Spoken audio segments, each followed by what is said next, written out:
থেকে প্রেসক্রিপশন না নিলে জীবন সুন্দর হবে না। কোরআন থেকে প্রেসক্রিপশন না নিলে সমাজ সুন্দর হবে না। স্বৈরাচারী হাসিনা সরকারের রোষে পড়ে দীর্ঘদিন মালয়েশিয়ায় নির্বাসনে থাকা বিশিষ্ট ইসলামী চিন্তাবিদ ও বক্তা ডক্টর মিজানুর রহমান আজহারি গত বছরের অক্টোবরে দেশে ফিরে আসেন। এরপর তিনি যে কয়েকটি তাফসির মাহফিলে অংশ নেন, সেখানে তিনি তার স্বাভাবিক বক্তব্যের বাইরেও কিছু রাজনৈতিক বক্তব্য দেন। এতে কোটি কোটি মানুষের মনে কৌতূহল জেগে ওঠে যে ডক্টর মিজানুর রহমান আজহারি কি রাজনীতিতে আসছেন। যেমনটা ধারণা করা হচ্ছে, তিনি কি জামায়াতে ইসলামীতে আনুষ্ঠানিকভাবে যোগ দেবেন নাকি অন্য কোনো দলের হয়ে অথবা স্বতন্ত্রভাবে নির্বাচন করবেন। সম্প্রতি ফেসবুকে দেওয়া তার এক পোস্টের কারণে এই গুঞ্জন আবারও নতুন করে উঠেছে। ওই পোস্টে ডক্টর মিজানুর রহমান আজহারি লিখেছেন, সার্বিক পরিস্থিতি বিবেচনায় উন্মুক্ত মাঠে অনুষ্ঠিত আমার এবছরের বিভাগীয় সকল তাফসির মাহফিল স্থগিত রাখার সিদ্ধান্ত নিয়েছি। নির্বাচন পরবর্তী স্থিতিশীল পরিবেশে তাফসিরুল কোরআনের ঐতিহাসিক প্রোগ্রামগুলোতে আমরা আবারও মিলিত হব ইনশাআল্লাহ। তবে কি তিনি রাজনীতিতে আসার জন্যই এই বিরতি নিলেন? মাওলানা দেলোয়ার হোসাইন সাঈদীর অনুপস্থিতিতে জামায়াতে যে শূন্যতা তৈরি হয়েছে, সেটা কি এবার তিনিই পূরণ করবেন? বাংলাদেশের রাজনীতিতে জামায়াতে ইসলামী যখন নতুনভাবে সংগঠিত হচ্ছিল, তখন তৃণমূল পর্যায়ে জামায়াতে ইসলামীর জনপ্রিয়তা ফিরিয়ে আনতে মূল ভূমিকা রেখেছিলেন আল্লামা দেলোয়ার হোসাইন সাঈদী। তার উদাত্ত কণ্ঠের ওয়াজ শুনেই লক্ষ লক্ষ তরুণ বৃদ্ধ জামায়াতে ইসলামীর সমর্থক হয়েছে। তার উদাত্ত কণ্ঠের ওয়াজ শুনেই লক্ষ লক্ষ তরুণ বৃদ্ধ জামায়াত ইসলামীর সমর্থক হয়েছে। সাঈদী ছিলেন জামায়াতের এক মূল্যবান সম্পদ। আওয়ামী স্বৈরাচার তাই জামায়াতের অন্য শীর্ষ নেতাদের সাথে তাকেও রাজনৈতিক প্রতিপক্ষ বানিয়েছিল। একটা সময়ে সাঈদীকে দেশদ্রোহী অপবাদে আটক করে বিভিন্ন মিথ্যা মামলায় জড়ানো হয় বলে অভিযোগ আছে জামায়াতের, যার মূল উদ্দেশ্য ছিল জামায়াতের জনপ্রিয়তার মূল ভিত্তি উপড়ে ফেলা। এক পর্যায়ে লীগ সরকার তাকে মানবতা বিরোধী অপরাধে আমৃত্যু কারাদণ্ড দেয় এবং কারাগারে হৃদরোগে আক্রান্ত হয়ে তার মৃত্যু হয় 2023 সালের আগস্ট মাসে। সাঈদীর শূন্যস্থান পূরণ করতে জামায়াতে ইসলামী তারেক মনোয়ার, আমির হামজার মতো কয়েকজন আলেমকে দলে স্থান দিয়েছে, কিন্তু তাদের মধ্যে সম্ভাবনা থাকলেও বিতর্কিত মন্তব্য ও বিচক্ষণতার অভাবে জামায়াতের প্রত্যাশা বাস্তবায়িত হয়নি।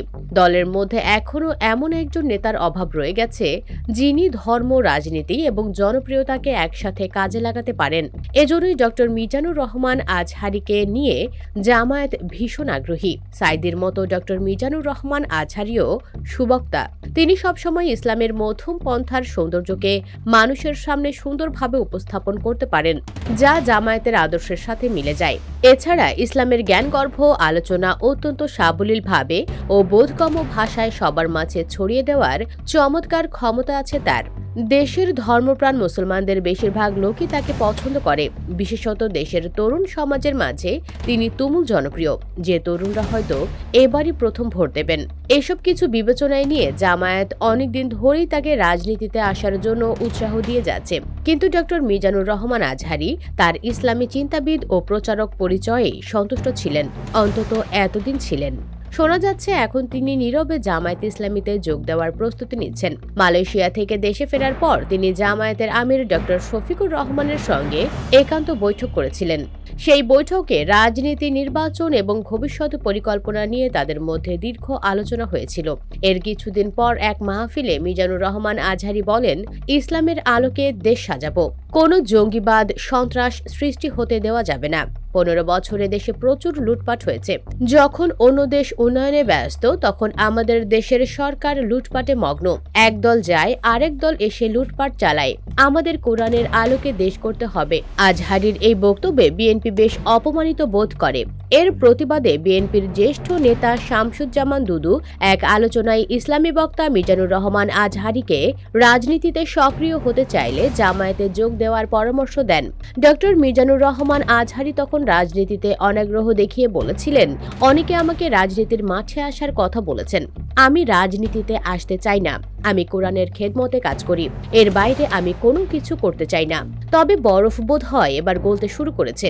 ডক্টর মিজানুর রহমান আজহারি অনেকদিন ধরেই কোনো ওয়াজ মাহফিলে অংশ না নিলেও জামায়াতের কর্মী সমাবেশগুলোতে নিয়মিতভাবে বক্তব্য দিচ্ছেন। সাম্প্রতিক এক সমাবেশে তিনি চরমোনাই পীরের ইসলামিক আন্দোলন বাংলাদেশ সহ অন্যান্য ইসলামী দলগুলোকে জামায়াতের সাথে ঐক্যবদ্ধ হওয়ার আহ্বান জানিয়েছেন। এসব কিছুই ইঙ্গিত দেয় যে তিনি জামায়াতে ইসলামী এবং সেই সঙ্গে বাংলাদেশের রাজনীতিতে একটা গুরুত্বপূর্ণ ভূমিকা রাখতে আসছেন। যদিও এ বিষয়ে ডক্টর মিজানুর রহমান আজহারী এখনও আনুষ্ঠানিক কোনো ঘোষণা দেননি, তবে সচেতন জনগণ মনে করে কোনো রাজনীতির সাথে সম্পৃক্ত হয়ে থাকলে আজহারীর তা এখনই প্রকাশ করা উচিত। দেশের আরেক জনপ্রিয় ইসলামী বক্তা মরহুম আল্লামা দেলোয়ার হোসেন সাঈদীর মতো প্রকাশ্য রাজনৈতিক অবস্থা নিয়ে মাহফিল করতে এখন তো আর বাধা নেই।